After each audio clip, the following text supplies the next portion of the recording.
Hi guys, welcome back. My name is CS Shantanu Mandari. Once again, welcome you all to the subject which is called as CSR and Social Governance, CS Professional Group 1 paper number 4। और आज एक नए chapter की शुरुआत करेंगे। बहुत ही interesting और I think एक ब्रांड न्यू टॉपिक आज आप पढ़ने जा रहे हैं, जो कि सिर्फ एग्जामिनेशन पर्सपेक्टिव से ही नहीं, बट आई थिंक इंटरव्यू है, ट्रेनिंग का, जॉब का और अदरवाइज भी नॉलेज पर्सपेक्टिव से भी बहुत आपकी मदद करने वाला है। सो इस चैप्टर को हम पार्ट बी यानी सोशल गवर्नेंस जो आप देख रहे हैं उसी से हम स्टार्ट करेंगे। तो ऑलरेडी सीएसआर का पोर्शन हो चुका है, सोशल गवर्नेंस में भी हमने एक चैप्टर कर लिया है और अब एक नया चैप्टर जिसका नाम है सोशल स्टॉक एक्सचेंज, इसके बारे में हम बात करेंगे। नाउ सोशल स्टॉक एक्सचेंज के बारे में कोई भी फर्दर डिस्कशन करने से पहले मैं एक बार थोड़ा सा आपको ये समझाना चाहता हूँ कि एक्चुअली है क्या और क्या क्या आप इस पूरे चैप्टर में पढ़ने वाले हैं, सो दैट आपको एक आइडिया रहेगा।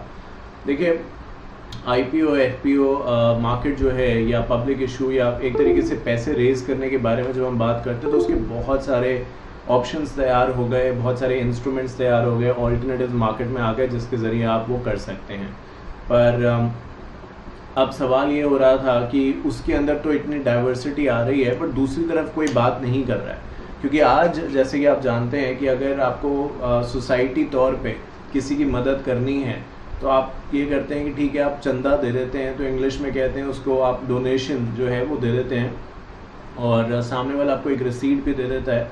हम यही उम्मीद करते हैं कि जो वो पैसे जिस पर्पज़ के लिए ले रहे हैं वो डेफिनेटली उसी पर्पज़ में इस्तेमाल करेंगे।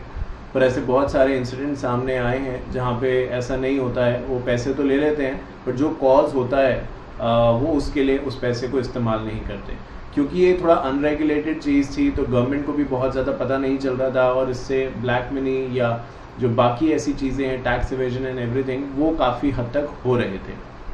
तो उस चीज़ को एक रेगुलेटेड सिस्टम में लाने के लिए, क्योंकि जो भी चीज़ बैंक के थ्रू होगी या एक सिस्टमैटिक प्लेटफॉर्म या चेन के थ्रू होगी, वहाँ पे जो गड़बड़ है उसके चांसेस, मैं ये नहीं कहूँगा ज़ीरो हो जाते हैं, बट डेफिनेटली कम हो जाते हैं। तो उन्होंने ये कहा ठीक है, ये भी एक ऐसा ज़रिया है जिससे कहीं ना कहीं गवर्नमेंट आने वाले समय में क्या पता टैक्स भी ले, बट फिलहाल के लिए उन्होंने इसको इंट्रोड्यूस ऐसे करके कर दिया कि ज़्यादा दिन आप ऐसे पैसे लें किसी से और उसमें रीच भी लिमिटेड है। मान लीजिए मैं दिल्ली में रहता हूँ या मैं मुंबई में रहता हूँ, तो मैं कंट्रीब्यूशन दूंगा या मुझसे कोई कंट्रीब्यूशन मांगेगा, कहीं हमारा आपस में कनेक्ट होना चाहिए, नहीं तो वो मुझे कैसे ढूंढेगा और मैं उस पर कैसे भरोसा करूँ। तो उन्होंने कहा हम एक काम करते हैं, जस्ट लाइक अ कंपनी, जैसे कि कंपनी एक लिस्ट होती है और लोगों से पैसा लेती है, हम यहाँ पे जो सोशल स्टॉक एक्सचेंज है इसको बना देते हैं। जस्ट लाइक एनएससी बीएससी एक सेपरेट सेगमेंट है, तो ये एनएससी बीएससी से अलग है, वहाँ नहीं होगा। सोशल स्टॉक एक्सचेंज जिसको हम बना देते हैं, जिसमें जितने भी सोशल एंटरप्रेन्योर्स हैं या सोशल एंटरप्राइजेज हैं, जिसके बारे में हम नीचे बात करेंगे, उनकी लिस्टिंग यहाँ पे हो पाएगी। ये सो कॉल्ड है सोशल एंटरप्राइज जो है, इनको अलग अलग नाम से जाना गया, बट जनरली ये एनजीओज होंगे, ट्रस्ट होंगी, सोसाइटी होगी, जिनका जो मेजर एक तरीके से फोकस होगा, ध्यान होगा या ऑब्जेक्टिव होगा, वो वही होगा कि लोगों की मदद करना। अब लोगों की मदद करना मैं बड़ा जेनरिक बोल रहा हूँ क्योंकि अभी मैं आपको सिर्फ एक समरी बता रहा हूँ, बट मोटा मोटा अगर आपको याद हो तो हमने जब CSR स्टार्ट किया था वहाँ पे 17 प्रिंसिपल्स सस्टेनेबल डेवलपमेंट गोल्स के बारे में हमने बात करी थी।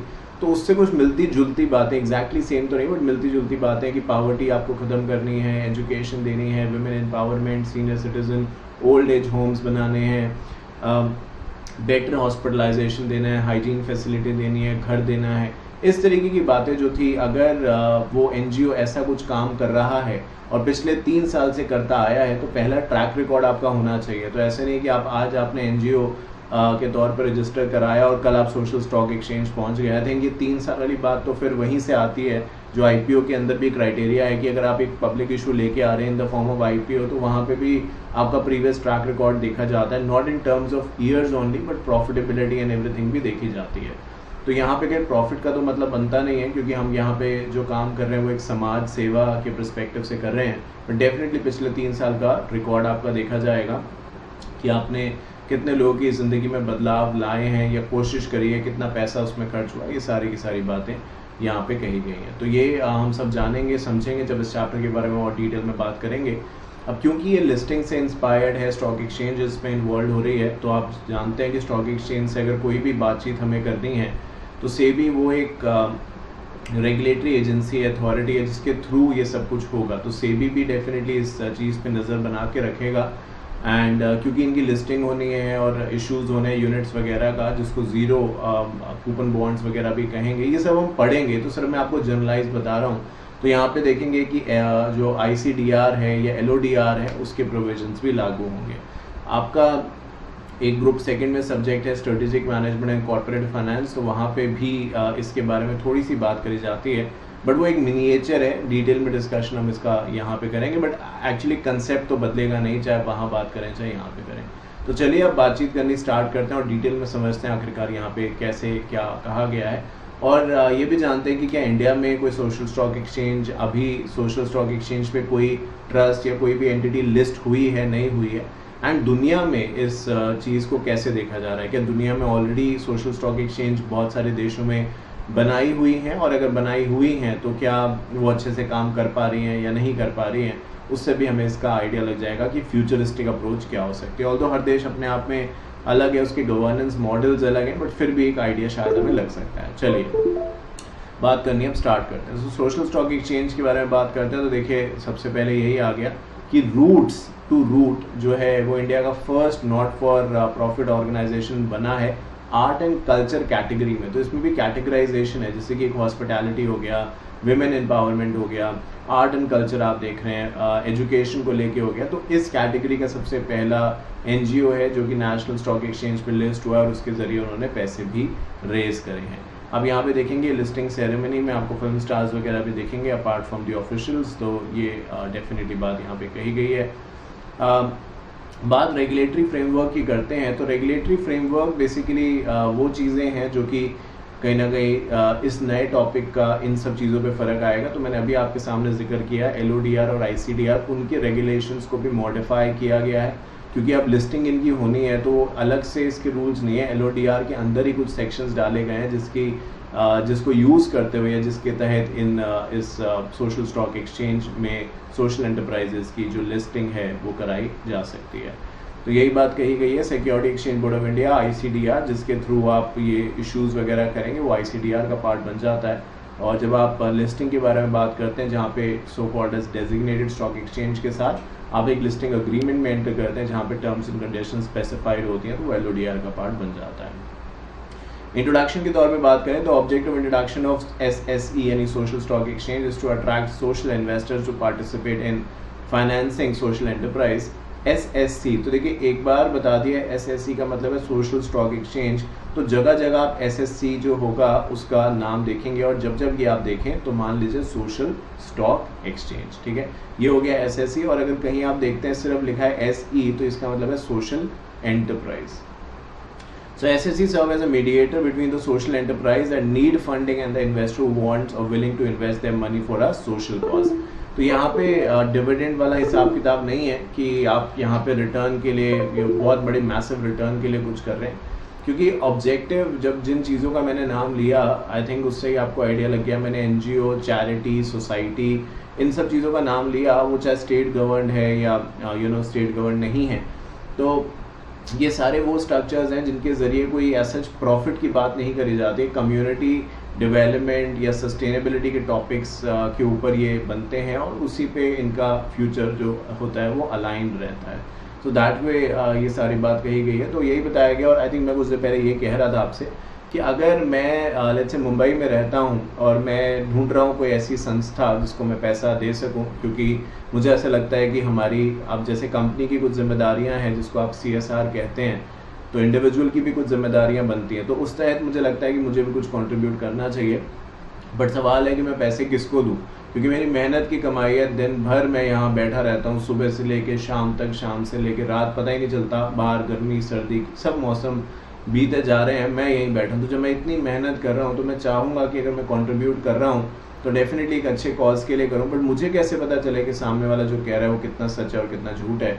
तो वो प्रॉब्लम जो है वो यहाँ से ख़त्म हो जाती है, क्योंकि जब कोई भी एंटिटी यहाँ पे लिस्ट होती है जिसको मैं अपने पैसे देता हूँ एज इन डोनेशन के तौर पे, तो बहुत सारे पैरामीटर्स को सेटिस्फाई करने के बाद ही यहाँ पे आती है। तो मोर देन लाइकली अभी तक तो, क्योंकि एक तो नया कंसेप्ट भी है, बट अभी तक ऐसी कोई दिक्कत वाली बात यहाँ पे हुई नहीं है। जबकि जो अनरेगुलेटेड है उनके बारे में मैं बहुत ज़्यादा नहीं जान सकता, जितना इंटरनेट पे अवेलेबल है, जितना उनसे मैं पूछूं वही पता चल सकता है। बट यहाँ पे क्योंकि सेबी ने उन्हें परमिशन लिस्टिंग की दी है, तो सारे पर्टिकुलर्स चेक करे होंगे और उसके बाद ही लिस्टिंग की परमिशन दी होगी। तो एक और बेहतर विकल्प है, ऑल्टरनेटिव है उन लोगों के लिए जो कि सोशल कॉज में बिलीव करते हैं। Thus, SSC provides a platform for trading of securities. The role of SSC is almost similar to that of any other stock exchange, where securities are issued by the corporate and listed. Same as stock exchange, provide a platform for raising capital for business community. SSC are going to provide a platform to all the social enterprise for raising their capital या needed capital. तो देखिए हमें ये चीज़ जो है वो यहाँ पे समझने की ज़रूरत है कि जब इस कंटेक्स्ट के बारे में हम बात करते हैं तो ये काफ़ी हद तक सिमिलर हो जाता है। ऑब्वियसली इसके कॉज, इसके ऑब्जेक्ट्स डिफरेंट है, बट सिमिलैरिटी यहाँ पे आ जाती है कि ये भी लिस्टिंग होगी, इसके भी यूनिट्स इश्यू होंगे और इसको भी LODR के प्रोविजंस फॉलो करने हैं, ICDR ऊपर आप पढ़ के आए, तो वहाँ पे कहीं ना कहीं सिमिलैरिटी आ जाती है। नॉर्मली कंपनी और इसके अंदर फ़र्क ऑब्जेक्ट्स में है। जो सो कॉल्ड यहाँ पे आप MOA बनाएंगे या उसकी ट्रस्ट डीड बनाएंगे या कोई चार्टर डॉक्यूमेंट बनाएंगे, उसमें सिर्फ और सिर्फ सोसाइटी के बेनिफिट के बारे में ही आप बात करेंगे। और जबकि नॉर्मल कंपनी के बारे में जब आप बात करते हैं तो वहाँ पे आप प्रॉफिट को सबसे ऊपर जो है वो जगह देते हैं। तो ये फ़र्क और ये सिमिलैरिटीज़ आ जाती हैं। Social enterprise are commonly known as non government organisation, जो मैं आपसे बता भी रहा था, which act as a bridge between the government and the society. Government initiative not found to be sufficient. SC plays a significant role in assigning various issues to the government. Some of the major functions of NGO are human right and child right, poverty eradication, animal right prevention, social justice, conservation of environmental, age people care, routine empowerment of women, disease control and other health and nutrition. तो ये वो सारी की सारी चीज़ें हैं जिसके लिए फंड रेजिंग करी जा सकती है। अभी जैसे आपने देखा स्टार्टिंग में मैंने आपसे कहा कि एक आर्ट्स एंड कल्चर सेक्टर की NGO जिसका नाम रूट्स टू रूट है, उन्होंने पैसा रेज किया। अब ये किस फील्ड की है? डेफिनेटली इन्होंने एजुकेशन या पावर्टी या वुमेन एम्पावरमेंट नहीं, इनका अलग है। इन्होंने कहा आर्ट एंड कल्चर, मतलब जो आर्ट एंड कल्चर देश से ख़त्म हो रही है, जो कहीं ना कहीं ख़त्म हो रही है, या यूँ कह दीजिए लोग उस पर बहुत ज़्यादा ध्यान नहीं देते, ये उसको बढ़ावा देना चाहते हैं। और आई एम श्योर कहीं ना कहीं डायरेक्टली और इनडायरेक्टली ये एम्प्लॉयमेंट से भी जुड़ेगा, क्योंकि जब आर्ट एंड कल्चर को बढ़ावा मिलेगा, मतलब पेंटिंग्स आप खरीदेंगे, स्क्रिप्चर्स आप खरीदेंगे, स्कल्पचर्स आप खरीदेंगे अलग अलग तरीके के, तो कारीगरी बेसिकली हम बात यहाँ पे कर रहे हैं, तो लोग उसे बनाएंगे। एक बार की बात है, मैं आगरा गया एक बड़ी शॉर्ट विजिट के लिए, आई थिंक 1-2 दिन की विजिट थी।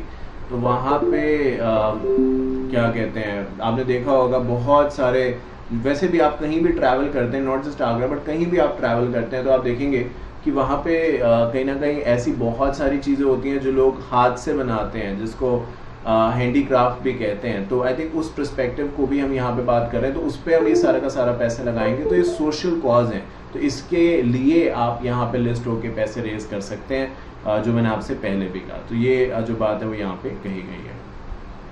इसके अलावा अगर बात करें कि शुरुआत हुई कहाँ से, कंसेप्ट आया कहाँ से, तो कहते हैं फाइनेंशियल ईयर 1920 की बजट स्पीच के दौरान जो ऑनरेबल फाइनेंस मिनिस्टर हैं, उन्होंने इस चीज़ को प्रपोज किया कि इंडिया में भी कुछ सोशल स्टॉक एक्सचेंज जैसा होना चाहिए।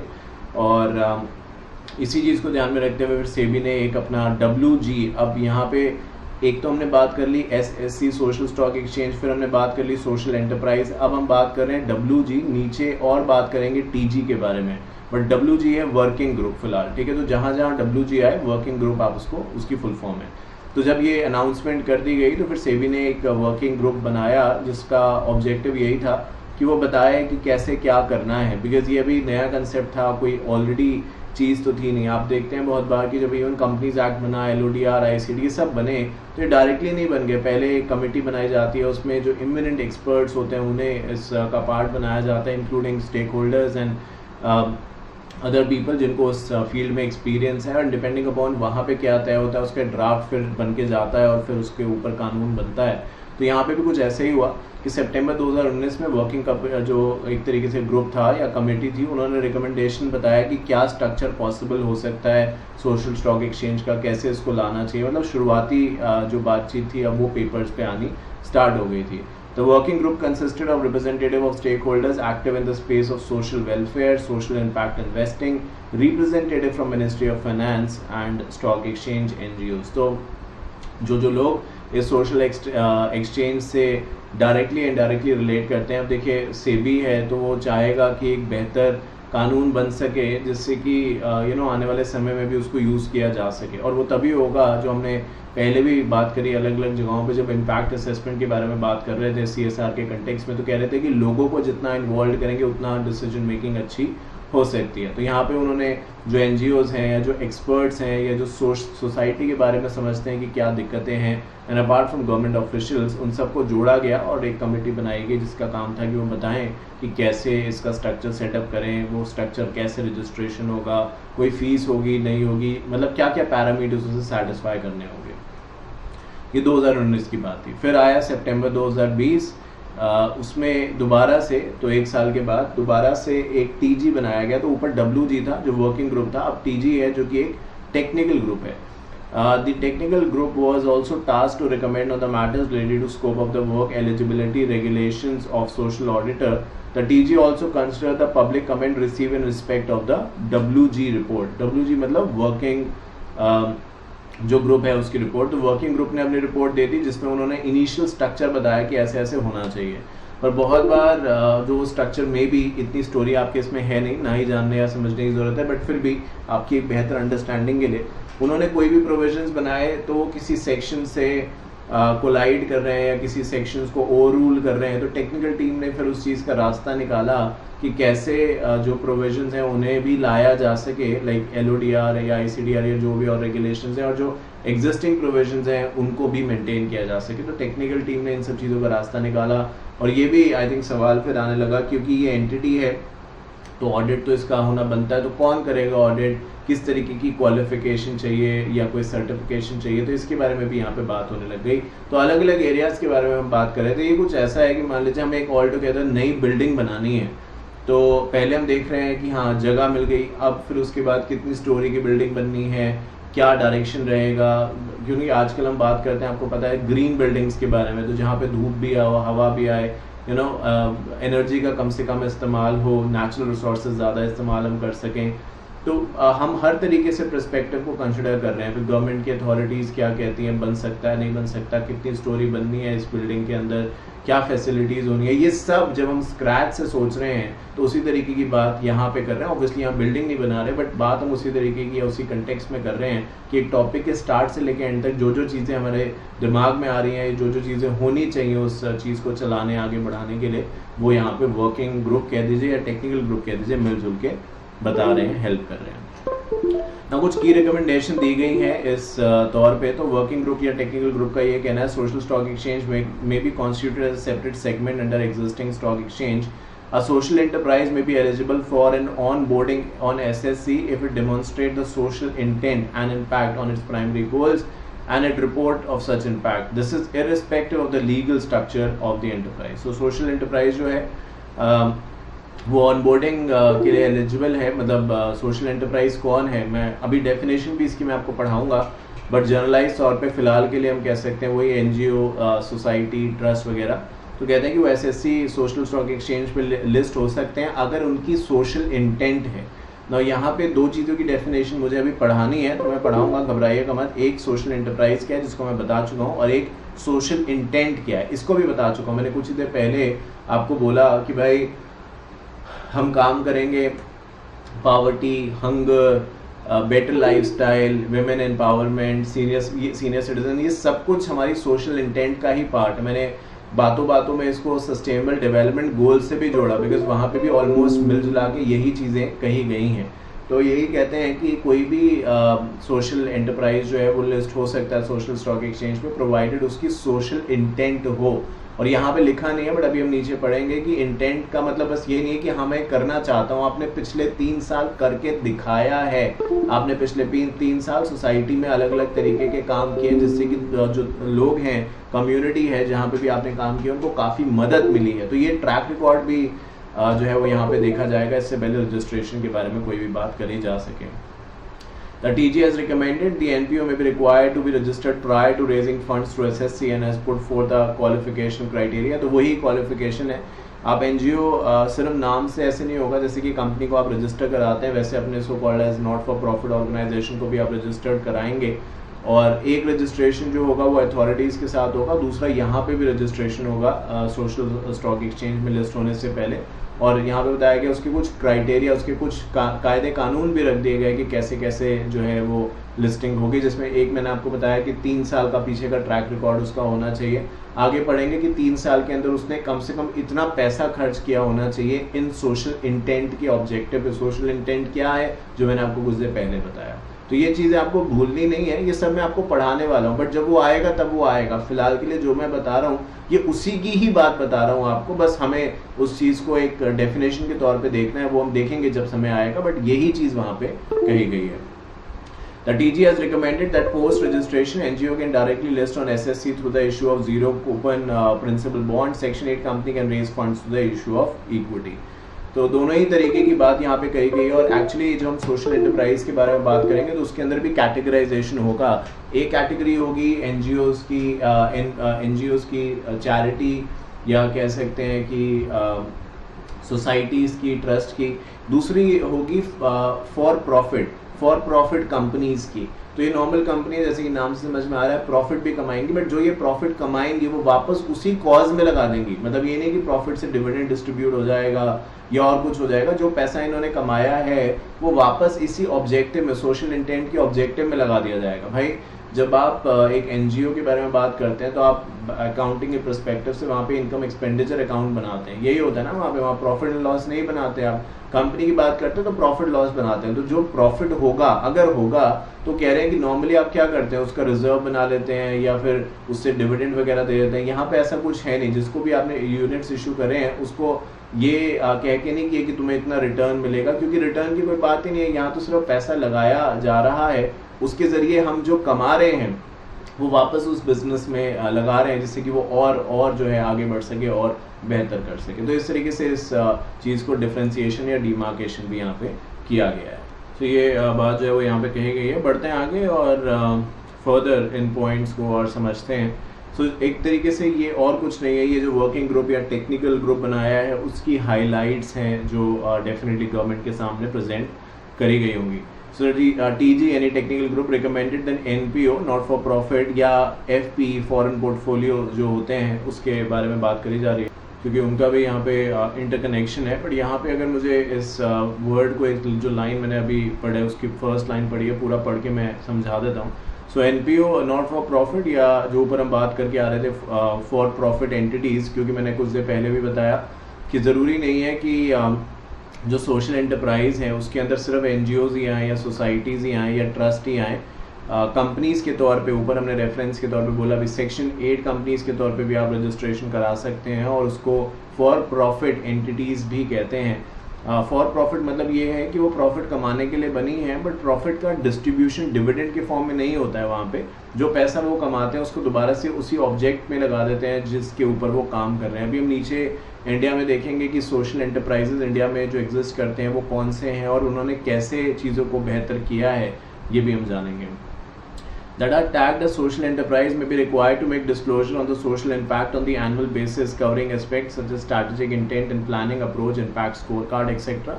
तो ये भी एक उनकी तरफ से रिकमेंडेशन थी कि जो भी यहाँ पे एंटिटी है, चाहे वो एक ट्रस्ट के तौर पे है या कोई कंपनी है, सेक्शन 8 कंपनी है, उसने जितना भी अभी तक काम किया है उसका स्कोर कार्ड क्या है, जिसको आप ऊपर जब CSR पढ़ रहे थे तो आप कहते थे सोशल इम्पैक्ट असेसमेंट। तो यहाँ पे उसको कह रहे हैं कि इम्पैक्ट स्कोर कार्ड जो है वो यहाँ पे प्रेजेंट किया जाए कि हमने पिछले साल इस गांव के अंदर या इस शहर के अंदर या इस जगह के अंदर इस कम्युनिटी के लिए हमने ये काम किया था और उसका रिजल्ट जो है वो ये सामने आया है। लेट्स से हमने एक आई केयर हॉस्पिटल बनाया था और पिछले साल वहाँ पे हमने लेट्स से 100 सर्जरी करी, तो उसमें से 65 या 75 जो परसेंट है सर्जरी, सो 60 अगर 100 की बात करूँ आउट ऑफ 100 तो 65 या 75 मतलब एग्जैक्टली 65% कही है या 65 कहती है, मतलब मेजॉरिटी से कहीं ज़्यादा हमने फ्री ऑफ कॉस्ट जो है वो यहाँ पे काम किया है। तो इस तरीके की चीज़ें भी आपको दिखानी पड़ेंगी, क्योंकि यहाँ पे हम ये भी जान ले, जो लिखा नहीं है बट आगे बात होगी कि ये जो रजिस्ट्रेशन आपको मिलेगा गवर्नमेंट की तरफ से ये 1 साल के लिए वैलिड होगा और आपको हर साल इसको रिन्यू कराना है। तो ये ऐसा नहीं है कि एक बार आप सोशल स्टॉक एक्सचेंज बन गए तो बस बात खत्म, आप पूरी ज़िंदगी आप उसी पे चलते रहेंगे। आपको हर साल ये सब दिखाना है और उसके बेसिस पे तय होगा कि फर्दर आपका रिन्यूअल करा भी जाएगा या फिर नहीं करा जाएगा। क्योंकि ये तो फिर बहुत आसान है कि एक बार हम अपने आप को कैसे तैसे सोशल स्टॉक एक्सचेंज में इनरोल करा लें या सोशल एंटरप्राइज की तौर पे डेफिनेशन में आ जाएं और उसके बाद पहले 2-3 साल तो काम कर लें और फिर उसके बाद हम काम ना करें, बस लोगों से पैसा लेते रहें और उसको अलग अलग जगहों पे यूटिलाइज करें जो कि ऑब्जेक्ट के अगेंस्ट है। तो इसलिए हर साल आपका असेसमेंट होगा, जैसे होता है ना स्कूल में भी कि एग्ज़ाम्स होते हैं साल में काफ़ी बार और फिर जो आखिरी एग्ज़ाम्स होते हैं उसके बेसिस पे ये तय होता है कि बच्चा नेक्स्ट क्लास में जाएगा या सेम क्लास में रहेगा। तो वही है, यहाँ पे भी हर साल आपका रिन्यूअल होगा जिसके बेसिस पे तय होगा कि आपको अगले साल के लिए नेक्स्ट ईयर के लिए सोशल एंटरप्राइज का नाम दिया भी जाएगा या फिर नहीं। Social audit shall be mandatory for all the entities on SSC to begin with. Only reputed institution having relevant expertise may be allowed to carry out the audit. Such institution enjoy या employ social auditors who have qualified certification course conducted by NISM. अभी बताऊंगा मैं आपको ये क्या है। Social auditors will be required to be impaneled with SRO which is proposed to be under ICAI. तो एक नई एवेन्यूज़ है, नई अपॉर्चुनिटी है चार्टर्ड अकाउंटेंट्स के लिए कि वो अब सोशल एंटरप्राइजेस का भी ऑडिट जो है वो यहाँ पे कर पाएंगे। और बताया गया है कि आने वाले दिनों के अंदर जो एक तरीके से पूरा का पूरा सोशल ऑडिटर का फ्रेमवर्क है वो ICAI के अंदर आ जाएगा। फिलहाल के लिए स्टार्ट के लिए ये बताया गया कि जो भी रिनाउंड ऑडिटर फर्म्स होगी उन्हीं को ये राइट्स होगा कि वो ऑडिट कर पाएँ, बट धीरे धीरे इसको और स्ट्रीमलाइन किया जाएगा और जो ऑडिटर्स हैं उनकी क्वालिफिकेशन फिर प्रिस्क्राइब कर दी जाएगी। यहाँ पे 2 वर्ड्स लिखे हैं जो मैं कह रहा था बताऊँगा, NISM और SRO। इसका मतलब क्या है? तो NISM जो है वो national institute of securities market है, तो यहाँ पे आपको क्वालिफिकेशन लेनी पड़ेगी अगर आप इस SSC में या जो SE हैं सोशल स्टॉक एक्सचेंज में जितनी भी सोशल एंटरप्राइजेज लिस्टेड है उसको ऑडिट करना चाहते हो तो आपके पास सर्टिफिकेशन होना चाहिए NISM का। अपार्ट फ्रॉम दैट ये भी कहते हैं कि जो सोशल ऑडिटर्स बनेंगे इसके अलावा NISM के अलावा उनको SRO के साथ भी अपना रजिस्ट्रेशन कराना होगा। SRO और कुछ नहीं है, सेल्फ रेगुलेटरी ऑर्गेनाइजेशंस हैं जिसका ऑब्जेक्टिव यही होता है कि इन्वेस्टर का जो इंटरेस्ट है उसको प्रोटेक्ट किया जाए। तो इस तरीके की बातें भी यहाँ पे रिकमेंडेशन के तौर पे कही गई हैं। अब क्योंकि ये नया कंसेप्ट है तो इसके बारे में अवेयरनेस लेके आनी है, लोगों को बताना है, बहुत सारे और खर्चे भी होंगे। तो गवर्नमेंट ने बताया गया इसके लिए एक अलग से कैपेसिटी बिल्डिंग फंड जो है वो रख दिया गया जिससे कि NPOs को या NGOs वगैरह को बताया जा सके। क्योंकि देखिए अगर आपने कोई भी चीज़ बना दी है गवर्नमेंट के तौर पे, इस पर भी खर्चा लग रहा है, इतनी कमिटीज़ बनी हैं, बहुत सारे लोग इम्पैनल्ड हुए होंगे तो उनकी भी चार्जेस, कंसल्टेशन फीस होगी, तो ऑब्वियसली वो सब देना पड़ेगा। तो उसके लिए एक फ़ंड बनाया गया जो कि 100 करोड़ रुपए का रखा गया, इसी से सारे खर्चे मीट आउट किए जाएंगे। क्योंकि अभी ये बहुत नया है जी, इवन जब आपके कोर्स में हम बात कर रहे हैं तो ये कुछ ऐसा नहीं है जब हम ये कहते हैं कि हाँ जी 50 आज सोशल एंटरप्राइजेज जो हैं वो लिस्टेड है, नहीं है। तो इन दैट वे अभी रिलेवेंट उतना ही है कि नया है एंड उसमें अभी समय लगेगा, लोगों को एजुकेट करना है, बताना है, यहाँ तक लेके आना है, उसके बारे में अवेयरनेस फैलानी है, उस तरीके के एक्सपर्ट्स हैं। तो उसके लिए कैपेसिटी बिल्डिंग फंड जो है अलग से तैयार किया गया है। अब मैं कुछ देर पहले आपसे ये भी कह रहा था कि ये इंडिया में डेफिनेटली नया है। जैसे आपने स्टार्टिंग में पढ़ा कि फाइनेंस मिनिस्टर ने 1920 की बजट स्पीच में इसका सबसे पहली बार जिक्र किया और उसके बाद इसके ऊपर काम होना स्टार्ट हुआ। बट अगर दुनिया भर की बात करें तो बहुत सारे देशों में ये ऑलरेडी है। इंडिया में तो अब इसके बारे में बात हुई, प्रोविजंस बना दिए, आज हम पढ़ रहे हैं, लोगों ने लिस्टिंग करा ली, पैसा रेज कर लिया। पर बहुत सारी जगहों पे 2019-20 में जब हमने बात शुरू करी थी करनी, उससे पहले भी था।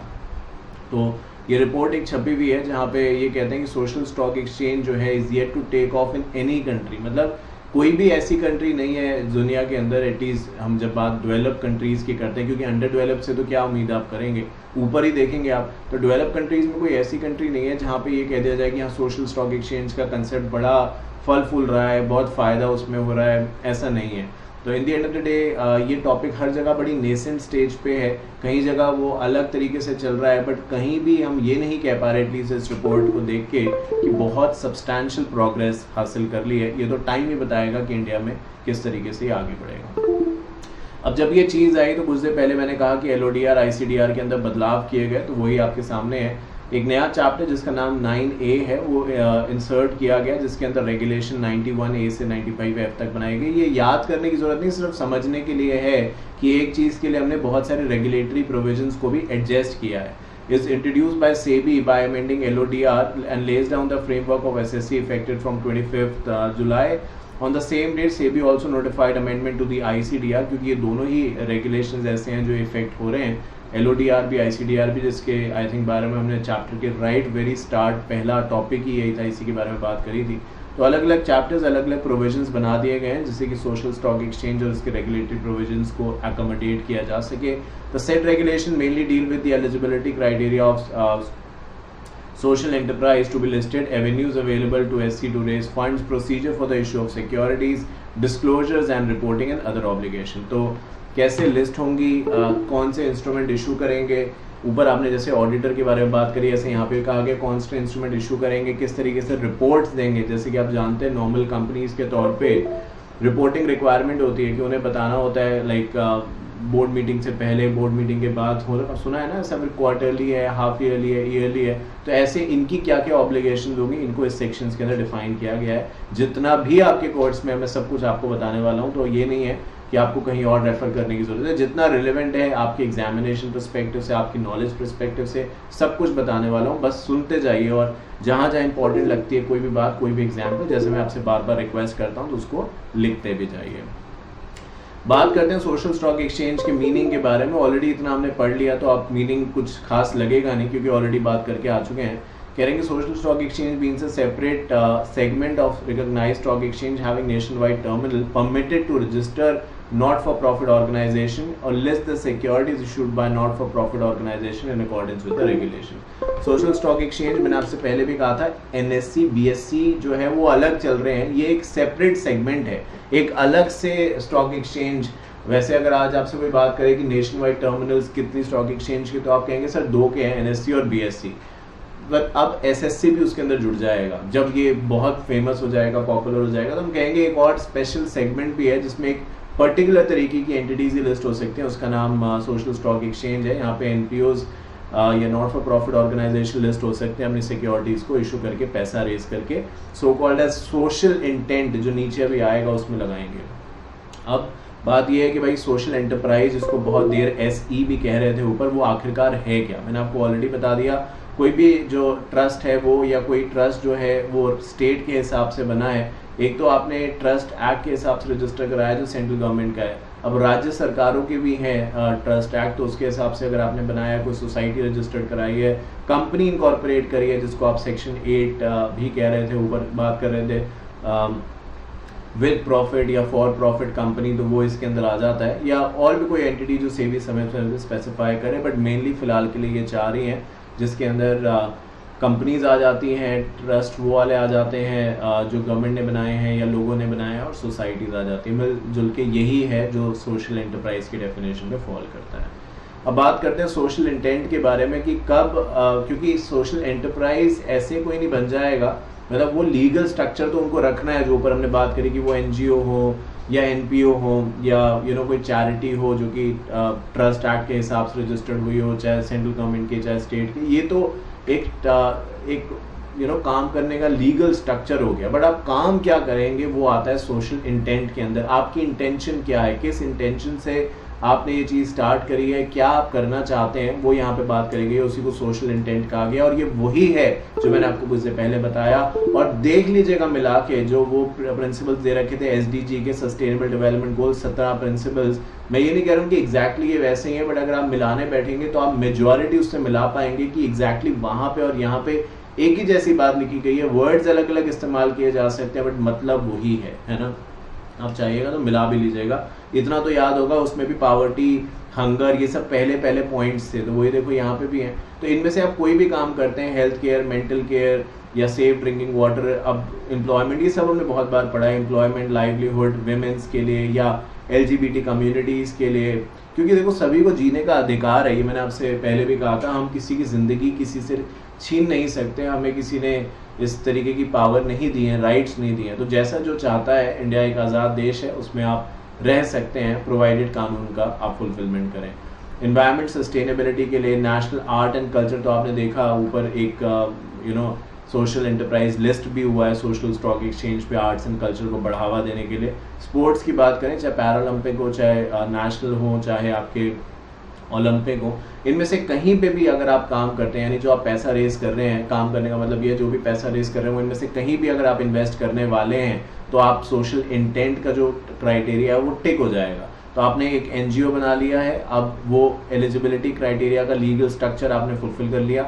सोशल इंटेंट में मान लीजिए आप बात कर रहे हैं कि लोगों को हम घर देंगे या अफोर्डेबल हाउसिंग देंगे या उनकी इनकम बढ़ाएंगे जो फार्मिंग में, नॉन फार्मिंग में, तो आपकी सोशल इंटेंट भी क्लियर हो गई। तो ऐसे करके चेकलिस्ट जो है उसको आपको क्लियर करते जाना है। और तो इतने से ही नहीं काम होगा, मैंने कुछ देर पहले भी बताया, जो हम आगे पढ़ेंगे कि यहाँ पे एक समय है कि पहले का ट्रैक रिकॉर्ड भी आपका देखा जाएगा। तो अगर आप आज से काम करना आपने शुरू किया, अभी 2 दिन ही हुए हैं काम करते हुए या NGO को रजिस्टर करते हुए, और आप चले जाते हैं कि भाई मुझे लिस्ट कर दो, तो नहीं हो पाएगा, क्योंकि वो कहेंगे कि आपको मिनिमम 3 साल का पीछे का ट्रैक रिकॉर्ड, एस्टैब्लिशमेंट रिकॉर्ड चाहिए, और उसमें आपका so called as impact assessment जो आपने यहाँ पे करा है देखा जाएगा, आपसे रिपोर्ट मंगाई जाएगी, फिर सोचा जाएगा कि आपको लिस्टिंग की परमिशन देनी भी है या नहीं।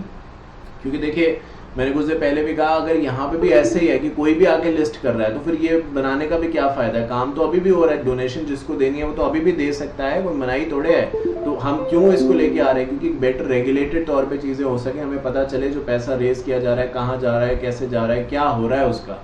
तो अगर सेबी ऐसे किसी को भी अलाउ कर देगा तो फिर बात तो बस वही रही, पहले वो अनरेगुलेटेड तौर पे हो रहा था, अब रेगुलेटेड तौर पे हो रहा हो तो गलत ही रहा है ना। तो इसलिए एक प्रोविजन बना दिया गया कि पहले अपने आप को प्रूव करिए आप, और जब आप प्रूव कर देंगे तो डेफिनेटली आपके लिए ही ये चीजें बनाई गई हैं और आप यहाँ पे अपने आप को लिस्ट करा सकते हैं। तो इनमें से अगर आप कुछ भी काम करते हैं सोशल इंटेंट का काम माना जाएगा। इंडिया में काफ़ी हैं, बट एग्जाम्पल्स के तौर पे मुझे, क्योंकि कुछ आपके सामने रखना है, मैं चाहता हूँ कि आप प्रैक्टिकल तौर पे भी चीज़ें सीखें। तो अरविंद आई हॉस्पिटल है, अब ये उसके बारे में थोड़ी सी कमेंट्री आप चाहें तो पढ़ सकते हैं। तो देखिए लिखा है, मैंने इसको स्पेशली हाईलाइट भी किया, ये सोशल एंटरप्राइज है। Aravind eye hospital India provides 75% of surgery for free but still manage to run at profit. तो नुकसान तब भी नहीं हो रहा है, मेरी बात आप समझ रहे हैं। और इसके बारे में ये भी बताया गया। और एक और चीज़ जो हम नीचे पढ़ेंगे, जो एक कंडीशन है कि जब आप ये कह रहे हैं ना कि मैं सोशल इंटेंट में काम कर रहा हूँ, तो एटलीस्ट 65% लोगों को उसका फायदा होना चाहिए। आप सोशल इंटेंट में कर तो रहे, हमने कहा बच्चों के लिए मैंने स्कूल बना दिया, आपने स्कूल बना दिया, तो ये नहीं कि बस बनाने से आपका काम खत्म हो गया। उसमें 65%, मान लो एक स्कूल में 1000 बच्चे हैं, तो 1000 का 65% मतलब 650 बच्चे स्कूल में पढ़ने आने चाहिए। सिर्फ प्रोजेक्ट बना देने से नहीं, उसका यूज क्या हो रहा है ये भी देखा जाएगा। तो वो हम नीचे भी पढ़ेंगे, तो एक एक करके क्योंकि बात हो रही है, आई थिंक इस चीज़ को भी हमें उतनी ही प्रायोरिटी देनी होगी। मीनिंग की जो पैसे हम खर्च कर रहे हैं जो इंटेंटेड बेनिफिशरीज हैं उनके काम आए। तो मैंने एग्जांपल बताया आपको स्कूल का, तो वो ऐसा नहीं होना चाहिए कि कोई भी चीज़ आपने बना दी है और बस पेपर्स पे एक बना दी गई है, क्योंकि जब बाद में इसका एक स्कोर कार्ड देखा जाएगा जिसका ऊपर जिक्र किया था, तब हम पाएंगे कि जो भी हम सोच रहे थे कि ये बेनिफिट होगा वैसे तो कुछ हुआ ही नहीं है। सो ऑल टुगेदर जो पैसे आपने लोगों से चैरिटी के नाम पे लिए उसका तो यूज हो नहीं पाया। लोगों ने इस ऑब्जेक्टिव से पैसे दिए थे कि स्कूल बनेगा, बच्चे पढ़ेंगे। स्कूल तो बन गया बट वहाँ बच्चे अब पढ़ने आ नहीं रहे हैं, तो आई थिंक ये पर्पस डिफीट हो जाएगा हमारा। तो उस चीज़ को हमें ध्यान रखना है। फिर यहाँ पे ये भी कहते हैं कि हमें इस चीज़ को भी मेंशन करना होगा यहाँ पे कि जो भी ये सोशल स्टॉक एक्सचेंज का कंसेप्ट है, इसके थ्रू कोई भी कंपनी या कोई भी पॉलिटिकल ऑर्गेनाइजेशन इसको यूज़ करके फ़ायदा नहीं उठा सकता। क्योंकि नहीं तो पॉलिटिक्स में क्या होगा कि एक फलाना पार्टी है, एक ढिमकाना पार्टी है, वो अपने वोट बैंक के लिए अलग अलग रिलीजन्स में, क्योंकि देखिए पॉलिटिशियंस तो बढ़ तभी सकते हैं आगे जब वो रिलीजन के बारे में बात करें। मैं ये नहीं कहता कि उसके बारे में बात नहीं होनी चाहिए, बट मैं ये कहता हूँ कि हर समय वो चीज़ अच्छी नहीं लगती। तो उस कंटेक्स्ट में बस हम बात जो है वो यहाँ पे कर रहे हैं कि अगर पॉलिटिकल पार्टीज ऐसा करने लगेंगी तो ये गलत हो जाएगा। तो इसीलिए जो ये मैकेनिज्म है, जितना ऊपर आप पढ़ के आए हैं, ये पॉलिटिकल पार्टीज है या कोई कंपनी है, कोई रिलीजियस ऑर्गेनाइजेशन है, वो इसको यूज़ नहीं कर सकता, क्योंकि अगर वो करेंगे तो वो सिर्फ अपने लोगों के बेनिफिट के लिए करेंगे जो सेम रिलीजन से हैं, जो कि इसका ऑब्जेक्टिव नहीं है। ये एक पर्टिकुलर प्रॉब्लम को सॉल्व करने आया है, किसी रिलीजन को बढ़ावा देने के लिए नहीं आया है concept. So it may be noted that corporate foundation, political religious organization or activities, trade association, infrastructure, housing company, except affordable housing। तो वो तो आपने ऊपर पढ़ा भी, जो social intent थी उसमें भी एक पॉइंट था कि affordable housing हम लोगों को दे सकते हैं, तो वो एक अलग बात है। बट उसके अलावा पॉलिटिकल ऑर्गेनाइजेशन वगैरह अगर सोशल एंटरप्राइज के कंसेप्ट को यूज़ करके लोगों की मदद करना चाहते हैं तो वो कह रहे हैं नहीं कर सकते। पॉलिटिकल ऑर्गेनाइजेशन को इससे दूर रखा गया है, एंड ऑब्वियसली रिलीजियस ऑर्गेनाइजेशंस को भी। बात करते हैं आगे और देखते हैं रिक्वायरमेंट क्या है in regard to the registration of the not for profit organisation. देखिए अभी ये कंसेप्ट रिलेटिवली बहुत नया है, मतलब जब आप इवन इसको देख रहे होंगे बाद में भी, इवन कुछ समय के बाद, तब भी ये नया ही रहेगा, क्योंकि ऐसा नहीं है कि 5-7 साल या 8 साल 9 साल बीत चुके हैं इसको आए हुए। उतना समय जब हो जाएगा तो इसके अंदर काफ़ी बदलाव आ जाएंगे, चीज़ें बदल जाएंगी, तो दैट आई थिंक थोड़ा और ज़्यादा फॉर्मल हो जाएगा। फिलहाल तो बहुत नेसेंट स्टेज पे है, ये बहुत अर्ली स्टेज पे है। तो जहाँ तक बात करते हैं रजिस्ट्रेशन के हिसाब से, तो कहते हैं कि जो नॉट फॉर प्रॉफिट ऑर्गेनाइजेशन होंगे, अगर उन्हें कुछ भी फंड रेजिंग वगैरह करनी है तो वो सोशल स्टॉक एक्सचेंज पे अपने आप को लिस्ट करा सकते हैं और उसके बाद ही वो फंड रेज कर सकते हैं। मैं आपकी इन्फॉर्मेशन के लिए ये भी बता दूं, ये भी पॉसिबल है। तो देखिए 2 तरीके से लिस्टिंग की रिक्वायरमेंट बताई गई है। एक तो इसलिए कि हम लिस्ट होना चाहते हैं, सोशल एंटरप्राइज लिस्ट होना चाहता है क्योंकि वहाँ से वो फंड रेज करना चाहता है, ठीक है, वो अपना इशू लाना चाहता है और पैसा इकट्ठा करना चाहता है। दूसरा ये है कि वो सिर्फ लिस्ट होना चाहता है, फंडिंग नहीं चाहिए उसको, वो सिर्फ लिस्ट होना चाहता है। अब आई थिंक दिमाग में शायद एक सवाल आए कि सर ठीक है, पहले वाला तो समझ में आता है कि भाई वो लिस्ट हो रहे हैं तो उन्हें फंडिंग की ज़रूरत है, बट आप कह रहे हैं दूसरे बार में, जो मैंने अभी पॉइंट बोला कि सिर्फ लिस्ट हो सकते हैं और फंडिंग नहीं चाहिए, तो ये तो कोई बात नहीं हुई, लिस्ट फिर क्यों होना है।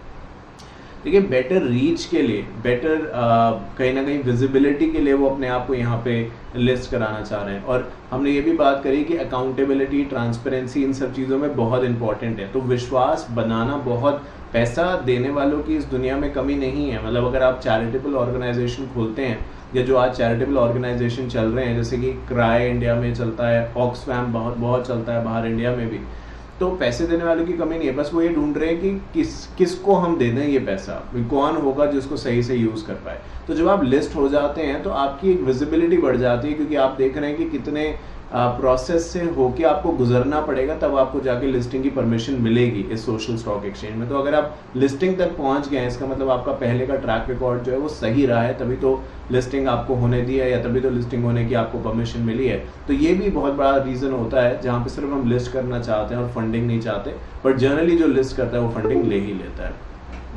और इसके बाद फिलहाल ये भी कहा गया है कि ये जो मिनिमम रिक्वायरमेंट्स बताई गई हैं, समय समय पे बोर्ड ऑफ डायरेक्टर्स कह रहा हूँ, समय समय पे सेबी, जिसको बोर्ड भी कहते हैं, वो चेंज कर सकता है।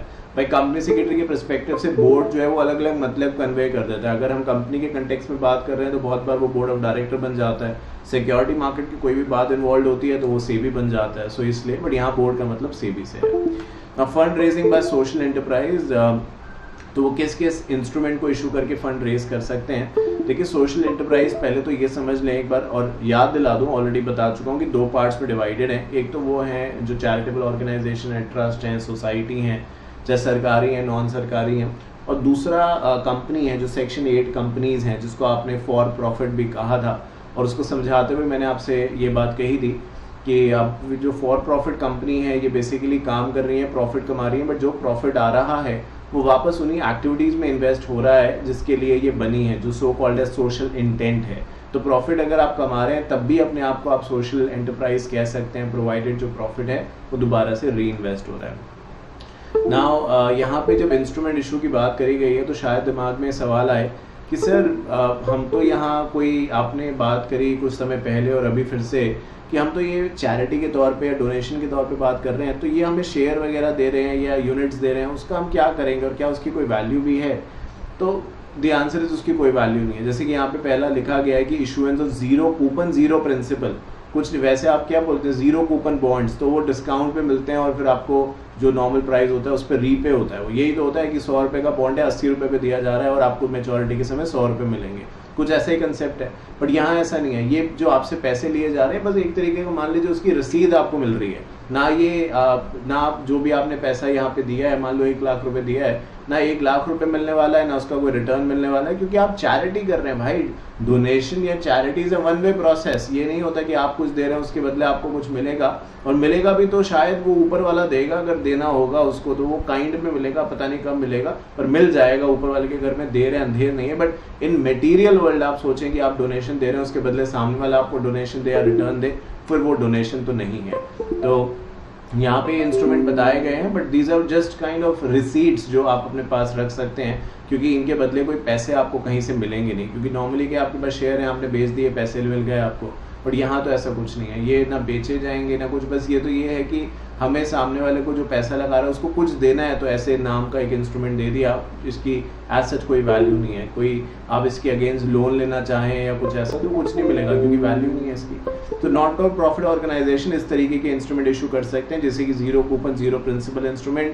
म्यूचुअल फंड से भी वो डोनेशन ले सकते हैं। तो आजकल म्यूचुअल फंड्स भी अलग अलग तरीके के होते हैं, तो एक स्पेसिफिक म्यूचुअल फंड्स भी बना दिए गए हैं जिनका पर्पस यही है कि लोगों से पैसे लेंगे और वो यहाँ पे इन्वेस्ट कर देंगे। तो इन दैट वे आपको म्यूचुअल फंड में भी कोई पैसा वापस नहीं मिलेगा, या कोई और तरीका जो कि सेबी समय समय पर स्पेसिफाई करे। तो ये वहाँ पे एप्लीकेबल होता है जहाँ पे ट्रस्ट है या सोसाइटी है, इस तरीके की बात। अगर आप कंपनी के कंटेक्स्ट में बात कर रहे हैं तो नॉर्मली जैसे कि कंपनी शेयर्स इशू करती है, वैसे ये भी इशू कर सकते हैं, डेट इंस्ट्रूमेंट्स भी इशू कर सकते हैं। बट वही वाली बात है कि जो प्रॉफिट इससे आएगा, यानी जो भी मैं कुछ देर पहले बता चुका हूँ, जो आपका एप्रिसिएशन भी होगा वो सारा का सारा री इन्वेस्ट हो जाएगा। तो यहाँ पे किसी भी तरीके से आप ये नहीं सोच सकते कि मैं इस बिज़नेस में पैसा लगा के बहुत अमीर बन जाऊँगा, क्योंकि ये इन्वेस्टमेंट नहीं है, ये तो एक तरीके से डोनेशन है, और डोनेशन और इन्वेस्टमेंट में बहुत फ़र्क होता है। नाउ आगे बढ़ते हैं तो बात करते हैं इनएबिलिटी ऑफ रेजिंग फंड्स। तो क्योंकि सेबी ICDR से ये चीज़ें इंस्पायर्ड हैं, और ICDR आपका एक CS प्रोफेशनल में LODR तो देखिए पूरा कंसेप्ट के तौर पे सच नहीं है, क्योंकि मैंने सारे सब्जेक्ट सब पढ़ा दिए हैं तो इसलिए बता रहा हूँ। बट आपके ग्रुप 2 में strategic management and corporate finance करके एक पेपर है, तो वहाँ पे कॉर्पोरेट फाइनेंस के सेक्शन में आप ICDR पूरा शुरू से लेके एंड तक पढ़ते हैं। LODR का बीच बीच में जिक्र होगा, बट पूरा LODR आपके कोर्स में एटलीस्ट यहाँ पे नहीं है। तो यहाँ इसलिए मैं इतना लंबा रेफरेंस ले रहा हूँ कि अगर आपने सिक्योरिटीज़ लॉ में वो सब चीज़ें पढ़ी हैं, तो वो जो नॉर्मली एक IPO FPO का क्राइटेरिया होता है या डिस्क्वालिफिकेशन होती है कि ये लोग अगर हैं आपकी कंपनी में तो आप पब्लिक इशू नहीं ला सकते, तो वही चीज़ जो है वो यहाँ पे भी मेंशन करी गई है।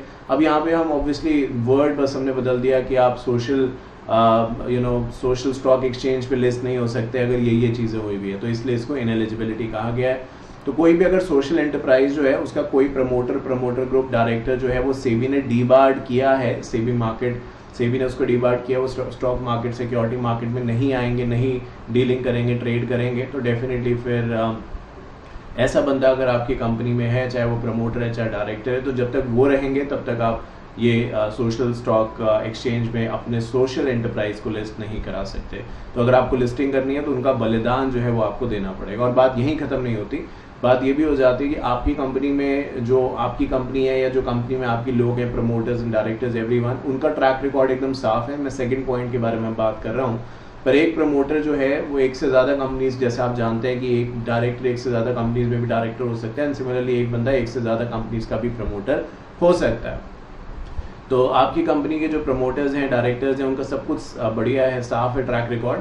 बट एक ऐसा इंडिविजुअल है जो आपकी कंपनी में प्रमोटर है और किसी दूसरी कंपनी जिसका नाम लेट्स से मान लेते हैं बी, उसमें भी प्रमोटर है, और वहाँ पे उस कंपनी ने डिफ़ॉल्ट किए हुए हैं कुछ, तो जस्ट बिकॉज वो कॉमन है, वो उस कंपनी में भी प्रमोटर है और आपकी में भी है, तो आप सोशल एंटरप्राइज होने के नाते सोशल स्टॉक एक्सचेंज पे लिस्ट नहीं हो सकते। हमारे कहने का मतलब यहाँ पे ये है कि आपका ही ट्रैक रिकॉर्ड साफ नहीं होना चाहिए, सिर्फ जो लोग आपके साथ हैं वो भी जिन के साथ जुड़े हैं उनका ट्रैक रिकॉर्ड भी यहाँ पे साफ होना चाहिए, तभी सोशल स्टॉक एक्सचेंज पे आप लिस्ट हो सकते हैं। और मैं आपको बता दूं, आपको पता भी होगा, बट फिर भी ये कुछ नया नहीं है। जब आप पढ़ते हैं ना ये पब्लिक इशू वगैरह के बारे में, एलिजिबिलिटी एंड या इनएलिजिबिलिटी क्राइटेरिया, तो ये एग्जैक्टली यही बातें लिखी गई होती हैं, बस कंटेक्स्ट बदल जाता है। वहाँ पे हम बार बार कंपनी या पब्लिक इशू कहते हैं, यहाँ पे सोशल स्टॉक एक्सचेंज या सोशल एंटरप्राइज कह रहे हैं, बस इतना ही फर्क है। If the social enterprise or any of the promoters is a trustee or willful defaulter, तो अगर willful defaulter हैं या फिर फ्रॉडुलेंट बोरोवर हैं। अब ये एक नया वर्ड है, विलफुल डिफॉल्टर तो आप जानते हैं कि जानबूझ के पैसा नहीं लौटा रहे हैं।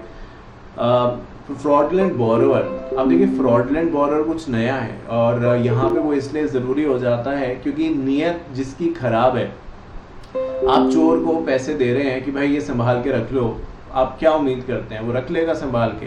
अगर वो रख सकता होता तो वो चोर नहीं होता। मैं एक जनरल एग्जांपल दे रहा हूँ। तो हर काम से एक कैरेक्टरिस्टिक जुड़ जाती है हमारे साथ। कोई बहुत विश्वास वाला इंसान है, जैसे कि आप सारे विश्वास वाले लोग हैं, मैंने आपको कहा कि भाई ये 1 लाख रुपए रख लो, कल मुझे वापस दे देना, तो मैं पीस ऑफ माइंड है क्योंकि मैंने आपको ये पैसे दिए हैं, तो मुझे पता है कि यार सब बढ़िया है, सब अच्छे घर के बच्चे हैं, कोई ऐसी दिक्कत की बात नहीं है। पर यही अगर किसी और के साथ ट्रांजैक्शन करिए जिसका ट्रैक रिकॉर्ड अच्छा नहीं है, तो आप उम्मीद कम ही मानिए कि पैसे आपको वापस मिलने वाले हैं। तो वही चीज़ है कि जो लोगों से पहले ही लेके पैसा फ्रॉड कर चुका है, अगर वो इस सोशल एंटरप्राइज में शामिल है किसी भी पोजीशन के अंदर, तो आप सोच लीजिए सोशल एंटरप्राइज जो है वो किस राह पे आगे बढ़ेगा अगर इसको पैसा अलाउ कर दिया। और यही फ़र्क हो जाता है क्योंकि जब कोई लिस्टिंग नहीं है किसी की, तो हमें नहीं पता उसका रिकॉर्ड क्या है क्या नहीं। यहाँ पे ये सारे के सारे फिल्टर्स हैं, ऐसे लोगों को सेबी आने ही नहीं देगा। तो याद है मैंने बताया कि हम लिस्ट हो गए बट हमने कोई इशू नहीं निकाला, पैसा रेज नहीं किया, तो एटलीस्ट लिस्ट हो गया। तो ये क्राइटेरिया हमने एक के बाद एक फुलफिल कर लिया और जितनी भी बातें यहाँ पे लिखी हैं ये सारी एप्लीकेबल हैं। ये नहीं कि ये चीज़ छोड़ दो ये एप्लीकेबल, इनमें से कुछ भी अगर आपके अंदर है तो आप डिस्क्वालीफाई हो जाते हैं। कोई भी प्रमोटर इकोनॉमिक ऑफेंडर है, और इकोनॉमिक भी कौन सा वाला जो देश छोड़ के भाग जाता है वो वाला। If the social enterprise or any of the promoters, director or trustee have debarred from carrying out the activities of raising fund by the Ministry of Home Affairs or any other central or state ministry, क्योंकि जितना भी अब आप कहेंगे सिर्फ वैसे तो ministry of corporate affairs होता है, ये आज होम अफेयर्स कहाँ से आ गया? तो जितना भी ये चंदा का मामला है, चंदा मतलब donation, charity and everything, this is being regulated by ministry of home affairs. तो उनके पास ये ज़्यादा इन्फॉर्मेशन है, ज़्यादा रिकॉर्ड है। तो डेफिनेटली अगर उन्होंने किसी को डीबार्ड कर रखा है तो एक तो सेबी डीबार्ड कर रहा है, फिर एक देखिए अब यहाँ पे नई चीज़ भी जुड़ गई कि मिनिस्ट्री ऑफ होम, जिसको technically one of the powerful ministries बोला जाता है, तो अगर वहाँ से डीबार्ड हैं तो भी आप डेफिनेटली सोशल स्टॉक एक्सचेंज पे अपनी सोशल एंटरप्राइज लिस्ट नहीं कर सकते। तो ये कुछ इन एलिजिबिलिटी क्राइटेरियाज हैं जो बताए गए हैं। बात करते हैं issuance of zero coupon, zero principal bonds. Already बता चुका हूँ, नाम से भी बहुत क्लियर है। जीरो कूपन, तो कूपन में वैसे लिखा रहेगा परसेंटेज वगैरह, बट यहाँ पे जीरो लिखा रहता है, ना कोई इंटरेस्ट मिलता है। ये कूपन वाला जो होता है ये इंटरेस्ट कैरी करता है यूजुअली, और प्रिंसिपल मतलब जो आपने पैसा लगाया, तो ना आपको इंटरेस्ट मिलने वाला है ना ही प्रिंसिपल मिलने वाला है। क्यों नहीं मिलने वाला? क्योंकि ये इन्वेस्टमेंट नहीं है भाई, ये डोनेशन है, it is only a one way process. So zero coupon, zero principal instrument shall be issued without any coupon and no principal shall be payable on maturity। तो ऑलरेडी मैं आपको ये बात समझा चुका हूँ। कुछ भी उम्मीद ना रखें भाई, ये चैरिटी है, चैरिटी में पैसे दिए जाते हैं, मिलते नहीं है वापसी, है ना। और अगर इतना ही है तो फिर आप क्यों दे रहे हैं? कोई ज़बरदस्ती थोड़े है, कोई ये थोड़े बना दिया कानून कि अगर आपको देश में रहना है तो आपको चैरिटी करनी पड़ेगी, आपकी मर्जी है, ठीक है। Process for the issue of zero coupon zero principal bonds का प्रोसेस क्या है? तो ये नॉर्मल जैसे आप पब्लिक इशू में पढ़ते हैं कि एक ड्राफ्ट डॉक्यूमेंट बनता है, यहाँ पे भी उसको ड्राफ्ट ही कहते हैं, और वहाँ पे हम ये कहते हैं कि ठीक है सेबी के पास फाइल करेंगे, उसको फिर वेबसाइट पे होस्ट करेंगे। तो यहाँ पे सेबी थोड़ा पीछे है, सेबी ओवरऑल तो देख रहा है बट सबसे आगे उसने रखा हुआ है सोशल स्टॉक एक्सचेंज को। तो जो भी यहाँ पे सोशल एंटरप्राइज होगा वो अपना so called draft offer document social stock exchange के साथ फाइल करेगा, सोशल स्टॉक एक्सचेंज को रिव्यू करेगा और उसको वेबसाइट पे रखेगा। अगर कमेंट्स आएंगे या सोशल स्टॉक एक्सचेंज को खुद लगता है कि कुछ बदलाव की जरूरत है तो बताए जाएंगे वो सब बातें, और वो सब चेंजेस करके दोबारा से सोशल एंटरप्राइज जो है वो अपना फाइनल, अब तो पहले ड्राफ्ट था बट अब चेंजेस कर लिए तो फाइनल हो गया ना, फाइनल ऑफर डॉक्यूमेंट होगा वो फाइल करेगा, जिसमें उसके मिशन, विजन, मैनेजमेंट, फिलॉसफी, ये सब बातें लिखी होंगी, वो नीचे हम देखेंगे। So not for profit organisation shall file a draft fund raising document with a draft. समझ गए ना? क्योंकि अभी सोशल स्टॉक एक्सचेंज ने अप्रूव थोड़े किया, एक बार वो अप्रूव कर दें, वेबसाइट पे रख लें, अपने मन की शांति ले लें, उसके बाद फिर यही फाइनल हो जाएगा, या तो एग्जैक्टली यही फाइनल हो जाएगा या इसके अंदर अगर कोई चेंजेस बताएंगे तो उसके हिसाब से हो जाएगा। where it is registered along with the fees as specified, the draft fund raising document shall be made available on the website of social stock exchange and not for profit for a period of at least 21 days for public comments। तो website पे रखा जाएगा जिससे कि लोग अपनी बात अगर उन्हें लगता है तो वो बता सकते हैं। मीनवाइल जो सोशल स्टॉक एक्सचेंज है वो भी इसको एग्जामिन करेगी कि जो भी पैरामीटर्स बनाए गए हैं उसके हिसाब से ड्राफ्ट फंड रेजिंग डॉक्यूमेंट, तो यहाँ पे हम ड्राफ्ट ऑफर डॉक्यूमेंट नहीं कह रहे हैं, बस टर्मिनोलॉजी बदल दी है, ड्राफ्ट फंड रेजिंग, बट बात वही है। तो वो सब वेरीफाई किया जाएगा और अगर सब कुछ ठीक पाया जाता है तो यही जो ड्राफ्ट है वो फाइनल बन जाएगा। और जैसे कि मैंने कहा, अगर कुछ बदलाव करने हैं तो कंपनी जो सोशल एंटरप्राइज है वो बदलाव करेगा और दोबारा से फाइल कर देगा। फिर यहाँ पे कहते हैं कि the social stock exchange shall provide its observation, जो मैं ऑलरेडी बात बता चुका हूँ, the draft fund raising document to the not for profit organisation within 30 days from the date of filing the draft document or on receipt of clarification. The draft fund raising document and the final document shall contain disclosures as may be specified from board from time to time. तो draft है, draft का जब file किया गया, draft so called as fund raising document, not the offer document, fund raising document social stock exchange के साथ, तो उसको 30 दिन का समय होता है कि वो सोशल स्टॉक एक्सचेंज इसको वेबसाइट पे होस्ट करे, अपने कमेंट्स वगैरह बताए, और 30 दिन के अंदर जो जवाब आता है उसके हिसाब से सोशल एंटरप्राइज को इसको फाइनलाइज करना है। और एक बार वो फाइनल हो गया तो उससे आप फिर आगे बढ़ सकते हैं, पैसे रेज कर सकते हैं। Other conditions relating to the issues of the zero coupon bond, मुझे लगता है पहले वाली तो देखो कुछ इतनी खास नहीं थी क्योंकि वो पब्लिक इशू में इन एलिजिबिलिटी एग्जैक्टली, बस उसमें नाम ऑब्वियसली एक दो वर्ड बदल गए और नाम बदल गया, कंपनी की जगह सोशल एक्सचेंज या एंटरप्राइज आ गया। और अभी जो हमने पढ़ा उसमें भी कुछ खास नहीं है, 30 days की बात है, which is obviously just the normal thing. अब जो अलग है वो क्या है ये सोच लीजिए, ये सुन लीजिए रादर। नॉर्मली क्या होता है, आप जब पब्लिक इशू करते हैं तो कहते हैं मिनिमम कितने % सब्सक्रिप्शन चाहिए भाई, 90%। नहीं मिलती है तो क्या होगा, ये इशू फेल हो जाएगा। अब यहाँ पे वो 90 नहीं है, यहाँ पे 75 है। क्यों? नया कंसेप्ट है ना यार, आईपीओ एफपीओ का कंसेप्ट आ जाए, कब से, कितने सालों से चल रहा है, तब भी उसको 100 नहीं किया, 90 ही रखा है अभी भी, है ना। तो इनका तो रिलेटिवली बहुत नया है, तो हम 3/4 भी अगर सब्सक्राइब करा ले जाते हैं तो कहते हैं कि ठीक है। नहीं तो अगर सवाल नहीं तो क्या होगा, नहीं तो फिर पैसे रिफंड कर दो भाई। Zero coupon zero principal instrument shall be issued in demat form, the minimum issue size shall be 1 crore. तो कोई भी सोशल स्टॉक एक्सचेंज में अगर सोशल एंटरप्राइज लिस्ट हो रहा है तो वो जो अपना इशू लेके आएगा वो कम से कम 1 करोड़ के लिए तो लेके आएगा। ये कम से कम है, क्योंकि मुझे लगता है आप 1 करोड़ का इशू ला रहे हैं, 10 करोड़ का, 5, 10, 15 लाख रुपए तो ऐसे ही आपके खर्च हो जाएंगे, क्योंकि ये कोई इतना आसान प्रोसेस नहीं है। इतने सारे इंटरमीडियरीज को, भाई आप सोशल कॉज के लिए काम कर रहे हो ना, हो सकता है आप सैलरी ना लो, आप कम सैलरी लो, बाकी थोड़े जो वो उनकी बाकी जो प्रोफेशनल है वो तो पूरी फीस चार्ज करेंगे। तो आप 1 करोड़ रुपए का अगर इशू ला रहे हो मेरे हिसाब से, तो आपका खर्चा 10-15% आराम से हो जाएगा। तो ये आपको जरूर सोच लेना चाहिए। बट यस, मिनिमम 1 करोड़ रुपए आप रेज कर सकते हैं, ये मिनिमम है। अगर आप कहोगे मुझे 50 लाख चाहिए तो नहीं मिलेंगे, कम से कम 1 करोड़ का इशू यहाँ पे आएगा। और अगर कोई भी वहाँ इन्वेस्ट करेगा तो वो 2 लाख रुपए कम से कम करेगा। तो अभी आईपीओ एफपीओ में हम क्या प्राइस बैंड बना देते हैं और एक लॉट बोलते हैं, तो लॉट की जो वैल्यू होती है वो 12-15 हज़ार रुपये के बीच में कहीं भी हो सकती है। इससे ज़्यादा कोई भी कंपनी का लॉट नहीं होता। आप एक से ज़्यादा लॉट ले रहे हैं वो एक अलग बात है, बट इसी तरीके से लॉट का डिवीजन होता है। तो ये मिनिमम इन्वेस्टमेंट रहती है, बट यहाँ पे जो मिनिमम इन्वेस्टमेंट है वो 2 लाख रुपए की है। The minimum subscription required to be achieved is 75% of the fund proposed to be raised through zero coupon, zero principal instrument। तो 75% जो है सब्सक्रिप्शन मीट आउट होनी चाहिए अगर आप चाहते हैं कि ये इशू सक्सेसफुल रहे, एल्स पैसे वापस करिए। अब बात करते हैं termination of listing of zero coupon zero principal bond. तो ये ऑलरेडी लिस्टेड हैं, बट अब कहते हैं उसका टर्मिनेशन अगर कराना है तो क्या प्रोसेस है और कब ये हो सकते हैं। तो देखिए, लिस्टिंग की कोई वजह थी, क्यों चाहिए थे पैसे, क्योंकि कोई सोशल इंटेंट का काम आप करने जा रहे थे जिसके लिए आपको फंड की रिक्वायरमेंट थी, यही बात थी ना।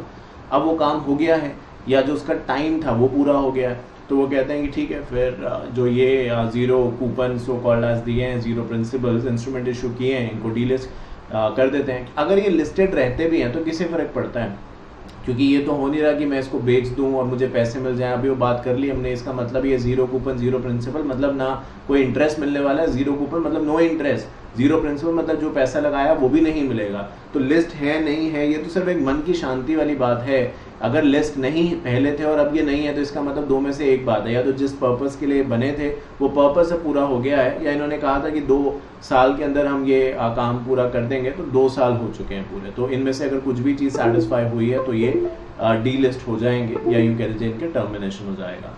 तो 2 कंडीशंस क्या है, the object for which funds were raised has been achieved and a certificate to the effect has been submitted to the social stock exchange. The tenure to achieve the object for which the fund were raised as provided in the fund raising document has expired। जिसको आप यहाँ fund raising document कह रहे हैं ना, उसी को ऊपर अब जो ड्राफ्ट फंड रेजिंग कह रहे थे वही है ये फंड रेजिंग, अब ऑब्वियसली एक फाइनल हो चुका होगा तभी इसको इशू किया गया है। तो ये दो कारण हैं, दो वजहें हैं जिसकी बात को मानते हुए आप ये कह सकते हैं कि जो ऑब्वियसली हमने so called zero coupon zero principles issue किए थे उनको टर्मिनेट कर दिया जाएगा और सोशल स्टॉक एक्सचेंज उस सोशल एंटरप्राइज की जो ऑब्वियसली सिक्योरिटीज लिस्टेड है उसे टर्मिनेट कर देगी। अब कुछ ऑब्लिगेशंस भी हैं सोशल एंटरप्राइजेस की। सोशल एंटरप्राइजेस के बारे में बहुत समय से बारे में बात करते आ रहे हैं और ऑब्लिगेशन बस वही है कि जैसे आप नॉर्मल देखते थे कि सेबी सब जानना चाहता था आपके, कुछ होता है ना कि एक कुछ ऐसे लोग होते हैं कि एक हैबिट होती है कि दूसरे की लाइफ में क्या चल रहा है उन्हें एक पूरी इन्फॉर्मेशन चाहिए, मतलब उनका टेक्निकली कोई लेना देना नहीं है ना, वो मदद कर सकते हैं बट उन्हें इन्फॉर्मेशन चाहिए कि चल क्या रहा है। तो वो वाली बात रहती थी सेबी के साथ और आप जानते हैं कुछ भी हो रहा है तो कह रहा है मुझे बताओ, मतलब जोक्स अपार्ट, बट वो इसलिए ज़रूरी है क्योंकि कहीं कुछ गलत एक्टिविटी तो नहीं हो रही या कुछ गलत डायरेक्शन पे तो नहीं जा रहे। अगर सेबी को ये पता रहेगा तो करेक्टिव एक्शन समय पे ले पाएगा। जो सच बात है, जो वजह है वो तो ये है, ये तो सिर्फ जोक समझाने वाली बात है पर सच वजह ये है। तो अब जो सोशल स्टॉक एक्सचेंज है वो भी सेबी का छोटा भाई तो है, तो भाई भाई है तो आदत तो सेम ही रहेगी। तो सोशल स्टॉक एक्सचेंज कहता है मुझे भी बताओ, जब बड़े भाई को सब कंपनीज बता रही हैं तो मैं छोटा भाई हूँ, मैं भी एक कुछ पोजीशन होल्ड कर रहा हूँ तो मुझे भी बताओ ना क्या हो रहा है क्या नहीं हो रहा है। तो वही यहाँ पे है कि सोशल एंटरप्राइज जो है वो सोशल स्टॉक एक्सचेंज को इन्फॉर्मेशन बताते जाएंगे। कोई भी इन्फॉर्मेशन है जो मटेरियल इन्फॉर्मेशन है तो 7 डेज के अंदर मैक्सिमम बता देना है।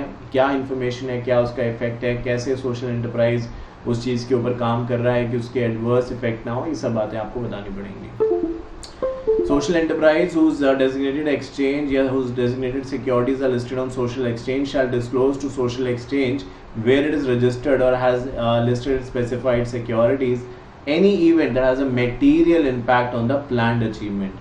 तो यहाँ पे देखिए नॉर्मली हम ये कहते हैं कि मटेरियल इम्पैक्ट ऑन प्रोडक्शन है ना, या कंपनी जो काम कर रही है उस पर, बट यहाँ तो हम ना कोई प्रोडक्शन कर रहे हैं ना कुछ और कर रहे हैं क्योंकि ऑब्जेक्टिव है ही नहीं हमारा प्रॉफिट कमाना, हमारा तो लोगों की या कम्युनिटी की मदद करना है। तो कहते हैं अगर कोई भी ऐसी चीज़ हुई है जो मटेरियल इम्पैक्ट डालती है, मटेरियल इम्पैक्ट का मतलब होता है काफ़ी सब्सटैंशियल या काफ़ी स्ट्रॉन्ग, जिसकी वजह से आपने कहा था कि हम ये स्कूल 2 साल में बना के खड़ा कर देंगे। अब पिछली रात पता चला कि वहाँ पे नेचुरल कैलामिटी हुई है जिसकी वजह से जितना भी स्कूल बना था वो गिर गया अभी। तो अब ये मटेरियल होगी ना बात, अब 2 साल की बात हमने कही थी, अब तो हमें दोबारा से स्टार्ट करना पड़ेगा, तो ज़्यादा समय लगेगा, ज़्यादा रिसोर्सेज को दोबारा से इकट्ठा करना पड़ेगा। तो इसके बारे में, ऐसी इन्फॉर्मेशन के बारे में आप तुरंत सोशल स्टॉक एक्सचेंज को बताएंगे। तुरंत का मतलब यहाँ पे है कि एज सून एज पॉसिबल, अगर डिले हो भी जाता है तो मैक्सिमम 7 डेज के अंदर आपको ये इन्फॉर्मेशन जो है वहाँ तक पहुँचा देनी है। The disclosure shall be made as soon as possible but not later than 7 days or within the period as prescribed by the board from the occurrence of event and shall comprise of the details of the event including potential impact of the event and the steps being taken by a social enterprise to address it। तो यही मैंने आपसे कहा कि क्या हुआ है और अब जो हो गया है उसको बेहतर करने के लिए सोशल एंटरप्राइजेस क्या कदम उठा रहा है, इसके बारे में भी आपको यहाँ पे इंफॉर्मेशन देनी होगी। बात करते हैं disclosure by social enterprise in respect of social impact. तो देखिए इम्पैक्ट के बारे में ऊपर भी हमारी बात हुई थी और ये सब कुछ इम्पैक्ट कितना और कैसा रहा है इसके बेसिस पे तय होगा कि सोशल एंटरप्राइज ने अपनी जिम्मेदारी जिस ऑब्जेक्टिव से वो बने थे वो कितनी बेहतर तरीके से निभाई है, कितनी अच्छी तरीके से निभाई है। ये उसका स्कोर कार्ड है। रिजल्ट होता है स्कूल में, आप देखिए रिपोर्ट कार्ड मिलता है बच्चों को। रिपोर्ट कार्ड में क्या होता है, मार्क्स होते हैं, टीचर का फीडबैक होता है, उससे ही पता चलता है कि जो बच्चे कह रहे थे मैं पढ़ रहा हूँ, कुछ भी कहो नहीं मैं पढ़ना है, मुझे पढ़ाई है, मैं नहीं जा सकती, मैं नहीं जा सकता। तो जब रिजल्ट आया तब पता चला कि ये तो बहुत अच्छे मार्क्स से पास हुआ है। For example let's take a positive situation first, तो बहुत अच्छी बात है, इसका मतलब जो ये कह रहे थे ठीक ही कह रहे थे, अच्छा हुआ हमने डिस्टर्ब नहीं किया। बट अगर नेगेटिव आया कि यार ये तो मतलब एक दिन में कोई बच्चा 2-3 घंटे से ज़्यादा नहीं पढ़ता, ये 6-6 घंटे पढ़ रहा था और फिर भी इतने कम मार्क्स आए हैं, तो ये चल क्या रहा है। तो वो वाली बात है कि आपने इतना पैसा लिया, इतना मतलब बातचीत करी और सब कुछ हुआ, और जब इम्पैक्ट की बात आई तो वो इम्पैक्ट आपका 60-70 तो छोड़िए 10-15% है, तो कैसे काम चलेगा फिर। क्योंकि देखिए पैसा कोई आपसे वापस नहीं मांगने वाला, एक बार चैरिटी में हमने पैसे दे दिए तो दे दिए, अब आपको पहले सोचना चाहिए था तो वो तो दे दिए। बट अब क्योंकि आप सोशल स्टॉक एक्सचेंज और ये लिस्टिंग एक बार के लिए तो करा नहीं रहे, ये आप बार बार यूज़ करना चाहेंगे मैकेनिज्म, तो अब दूसरी बार आपको कौन पैसा देगा? और जब पहली बार आप आए थे तब तो चलो आपके पास रिकॉर्ड थोड़ा कम था, थोड़ा ज़्यादा था, अब तो सबने आपका रिकॉर्ड देख लिया है, तो सेकंड टाइम कौन बेट लगाएगा आप पे अगर इस हिसाब से सोशल इम्पैक्ट में नेगेटिव आप स्कोर करेंगे या बहुत कम स्कोर करेंगे? ये अपने आप में सोचने वाली बात है। Social enterprise which is either registered with or has raised funds through social stock exchange shall be required to submit annual impact report to the social stock exchange in the format specified by the board. तो जो भी impact की report है, कितना बदलाव आप लेके आए हैं, जितना भी आपने किया है उससे कितना बदलाव आया, इसके बारे में आपको बताना होगा यहाँ पे। रिपोर्ट और रिपोर्ट का फॉर्मेट आपके कोर्स में नहीं है, बट जो भी फॉर्मेट होगा उसके बेसिस पे रिपोर्ट जो है वो सबमिट करी जाएगी। अब बात करते हैं फ्रेमवर्क, तो थोड़ा सा और देखेंगे, फिर आपको अगर लग रहा है कि यार चैप्टर खत्म नहीं हो रहा है कुछ भी ऐसा, तो अभी चैप्टर में तो कंटेंट है, बस थोड़ा सा इस पार्ट में देख के खत्म करेंगे, फिर नेक्स्ट क्लास में और दूसरी बात करेंगे। Framework on social stock exchange, देखो थकना मना है इस क्लास के अंदर, मैं भी पूरी अंदर सुबह से बैठा हूँ, ये समय आ गया और पढ़ाता ही जा रहा हूँ, बोलता ही जा रहा हूँ, बोलता जा रहा हूँ, पर अब हिम्मत नहीं हार रहा। ये नहीं कि यार कौन पढ़ाए, नहीं, उतने ही एफर्ट से पढ़ा रहा हूँ। जब आपने पहली क्लास देखी होगी, अभी भी उतना ही एफर्ट है, उतनी ही जान है, उतनी ही ताकत लगा रहा हूँ पढ़ाने में, तो आप कैसे डिमोटिवेटेड फील कर सकते हैं? ठीक है, चलिए। तो framework on social stock exchange कहते हैं कि आपको यहाँ पे अपने आप को रजिस्टर्ड कराना होगा, जो कि मैंने आपको पहले भी कहा था जब इस क्लास को हमने शुरुआत करी थी कि भाई रजिस्ट्रेशन 12 महीने के लिए वैलिड है। ये नहीं कि ये कंपनी है कि आपने एक बार रजिस्ट्रेशन करा लिया तो बस फाइलिंग करते रहिए और चलता रहेगा, या नहीं भी करेंगे तो लेट फीस देके आप फाइलिंग कर सकते हैं। ये यहाँ पे नहीं होगा, आपका 12 महीने का ही रजिस्ट्रेशन है। 12 महीने बाद आप रिन्यू करा सकते हैं, तो रिन्यू कराते चलिए, क्या दिक्कत है। So registration certificate valid for at least for the next 12 months and at the time of seeking registration with SSC। और जब भी आप ये रजिस्ट्रेशन ऑब्वियसली लेंगे तो कुछ गवर्निंग डॉक्यूमेंट, जो कि डिपेंड करता है एंटिटी स्ट्रक्चर क्या है, कंपनी है तो MOA, ट्रस्ट है, बायलॉज है, तो डिपेंडिंग अपॉन सोसाइटी है, ट्रस्ट है, या कोई और ऑर्गेनाइजेशन का स्ट्रक्चर है, आपको जो मेन गवर्निंग डॉक्यूमेंट है वो यहाँ पे फाइल करना होगा। कम से कम आपको 3 साल बने हुए हो चुके होने चाहिए। ये मैंने पहले भी कहा था जब इस चैप्टर की शुरुआत हुई थी कि कल मैंने NPO बनाया और आज मैं सोशल स्टॉक एक्सचेंज पे पहुंच गया कि जी मुझे लिस्ट कर दो, क्या करना पड़ेगा मुझे लिस्ट करने के लिए? ऐसा नहीं होगा। 3 साल अपने आप को प्रूव करिए। क्या IPO आप ला सकते हैं? आज आपने पब्लिक कंपनी बना ली, कल आप IPO ले आएंगे? नहीं, वो कहते हैं कि 3 साल का समय तो वहां भी चाहिए, और उसमें भी तमाम कंडीशन है। 3 साल से ये अकेले बात नहीं हो जाती, प्रॉफिट की बात आती है, इन्वेस्टर ग्रीवियंस की बात आती है, बहुत कंडीशंस आती हैं, तो यहाँ भी एटलीस्ट 3 साल तो आपको वेट करना पड़ेगा। पिछले साल आपने कम से कम 50 लाख रुपए खर्च किया हो, किस पे? सोशल इम्पैक्ट वाली चीजों पे जो ऊपर आप पढ़ के आए हैं। पिछले साल आपको जो डोनेशन मिली है वो कम से कम 10 लाख रुपए की होनी चाहिए, क्योंकि सोशल स्टॉक एक्सचेंज के नंबर्स थोड़े बढ़ाने के, अभी 10 थे अब देखो 15 लिस्ट हो गए। लिस्ट करने से क्या है, अगर कोई आपने पैसा ही नहीं दे रहा है तो एक तरीके से वो तो और नुकसान है, अननेसेसरी एडमिनिस्ट्रेटिव कॉस्ट बढ़ रही है, तो वो नहीं चाहता। यहाँ पे जो गवर्निंग बोर्ड है इस SSC का, वो कहते हैं कि आपका ट्रैक रिकॉर्ड अच्छा हो, आप खर्चा भी कर रहे हो, आपको लोग भी पैसे दे रहे हैं चैरिटी वगैरह के लिए, तो ठीक है, अदरवाइज अभी आपको थोड़ा वेट करना चाहिए। नाउ बात करते हैं मिनिमम डिस्क्लोजर्स रिक्वायरमेंट की।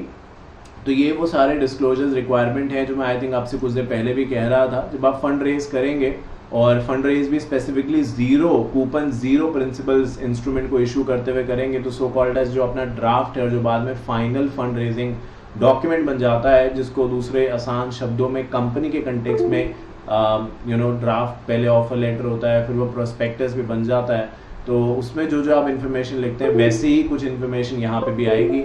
जैसे कि बताया गया है कि आप ये मेंशन करेंगे आपका विजन क्या है, टारगेट क्या है, स्ट्रैटेजी क्या है उस विजन को अचीव करने के लिए, आपके मैनेजमेंट में कितने लोग हैं, कितना एक्सपीरियंस है, कौन सी फील्ड से आते हैं, पहले क्या ऐसी किसी चीज़ पे उन्होंने काम किया है, उससे एक स्ट्रॉन्ग बैकग्राउंड जो होगा वो प्रेजेंट करने में मदद मिलेगी।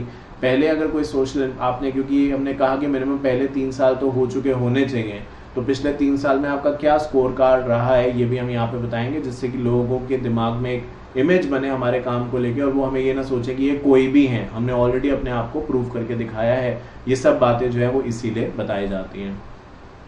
इसके अलावा आपको एनुअली भी डिस्क्लोजर्स देने हैं, यानी जिस समय भी फाइनेंशियल ईयर खत्म हो रहा है उसके 60 दिनों के अंदर, तो टेक्निकली 31 मार्च खत्म हो रहा है, तो 60 दिनों के अंदर आपको ये इन्फॉर्मेशन देनी होगी।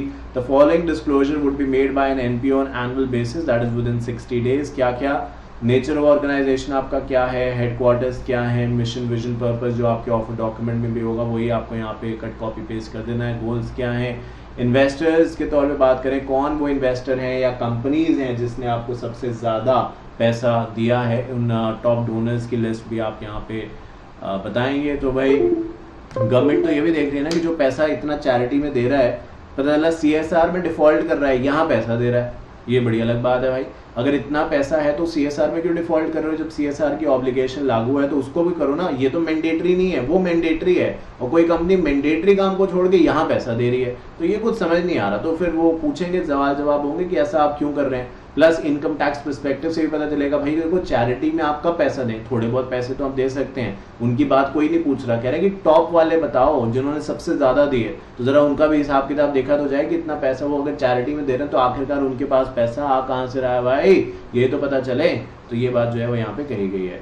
इसके अलावा डिस्क्लोजर ऑन गवर्नेंस एस्पेक्ट्स के बारे में बात करें तो गवर्निंग स्ट्रक्चर क्या है, यानी कोई पॉलिसी प्रोसेस जो है, कौन की रिस्पॉन्सिबिलिटी, मतलब कौन कंप्लायंस ऑफिसर है, कौन CFO है, कौन CEO है, कौन डायरेक्टर्स हैं, प्रमोटर्स हैं, किसके पास क्या रिस्पॉन्सिबिलिटी है, ये भी आपको यहाँ पे हर साल जब आपका फाइनेंशियल ईयर खत्म होगा उसके 60 दिनों के अंदर ये डॉक्यूमेंट जो है वो सबमिट किया जाएगा। इसके अलावा रिस्क मिटिगेशन के क्या प्लान है, रिलेटेड पार्टी ट्रांजेक्शन्स को आप कैसे देखते हैं, प्लस स्टेक होल्डर ग्रीवियंसेस की क्या बात है, ये भी सब आप बताएंगे। फाइनेंशियल पर्सपेक्टिव से आपकी जो भी इनकम, देखिए यहाँ पे ये नहीं कहा गया प्रॉफिट एंड लॉस, क्योंकि उस ऑब्जेक्टिव से हम काम नहीं करें, तो जो इनकम एक्सपेंडिचर रिपोर्ट है वो आप यहाँ पे लगाएंगे। और ऑडिटर्स के बारे में हमने पहले भी बात करी है कि national institute of security management और सेल्फ रेगुलेशन जो ग्रुप्स हैं या ऑर्गेनाइजेशन है उसके तहत ऑडिट किया जाएगा, और वो दिन दूर नहीं है, जैसे यहाँ ऊपर लिखा भी था कि कुछ समय के बाद ICAI के अंडर ही ये ऑडिट भी आ जाएगा, तो ये बात यहाँ पे कही गई। But why not company secretary, मतलब हमें भी यहाँ पे वो इतना सब्जेक्ट पढ़ा ही रहे हैं, 100 मार्क्स का 20 मार्क्स का वो भी डालते तो एटलीस्ट हमारी एलिजिबिलिटी भी बढ़ सकती है ना। तो चलिए ये सारी बात थी इस चैप्टर में, एटलीस्ट इस पार्ट के लिए। जब मैं आपसे नेक्स्ट क्लास में मिलूंगा तो और जो कंटेंट है उसके बारे में, बहुत ज़्यादा तो नहीं बचा है बट जो भी बचा है डेफिनेटली पूरे मन से, मेहनत से, लगन से आपको पढ़ाऊंगा, जिससे कि अच्छे तरीके से आपको बात समझ में आ सके। तो thank you so much once again for choosing the best and the most updated classes Shantanu and Tanya academy. बहुत जल्दी आपसे मुलाकात होगी दूसरे पार्ट के अंदर, देखते रहिए Shantanu and Tanya academy. Thank you.